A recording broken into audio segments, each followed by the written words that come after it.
You want to talk about hardball? Our listener, Tony Daughtry, sent in a great clip from The West Wing, you remember?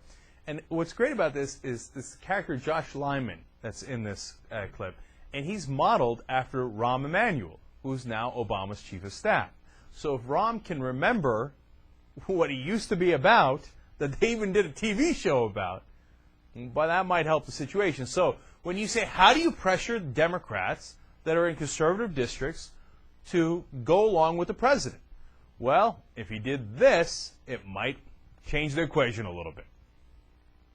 Forgive my bluntness, and I say this with all due respect, Congressman, but vote yes, or you're not even going to be on the ballot 2 years from now. How do you figure? You're going to lose in the primary. There's no Democrat running against me. Sure there is. Who? Whomever we pick. You're bluffing. Okay.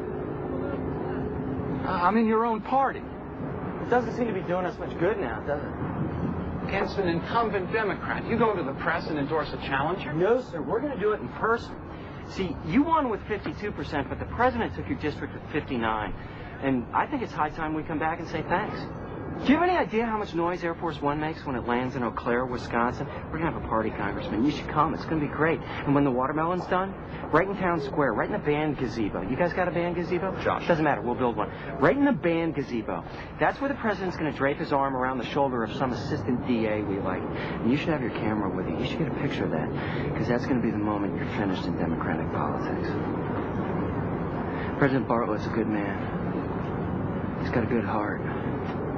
He doesn't hold a grudge. That's what he pays me for. Chabooyah! That's what he pays me for. Okay, come on, Rahm. Where are you, man? Where's Hardball? That's Hardball. Let me see what you got. But that's the thing. As I saw that, I was like, I'm so glad Tony sent that to us. It reminds me of what you actually can do in politics. I know it's a TV show, but it's based on a lot of things that actually happen in politics and happen, right? And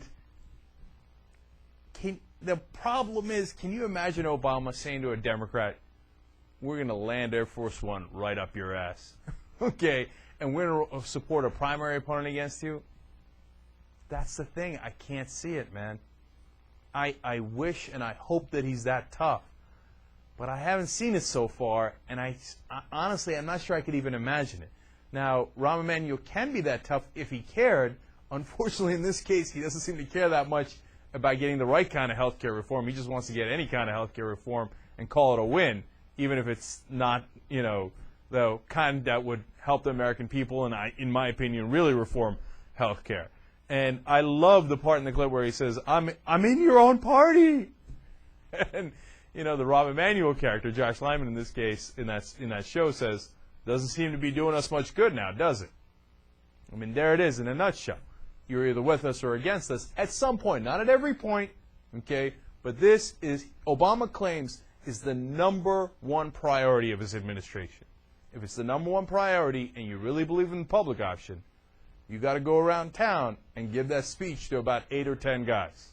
You don't need a lot of guys, but you do need a critical 8 or 10 senators and say, hey, look, this is how things are going to be now. Can you be that tough? I hope so. I haven't seen it yet, though. If you like this clip, you'll love the whole show. You can watch that at theyoungturks.com.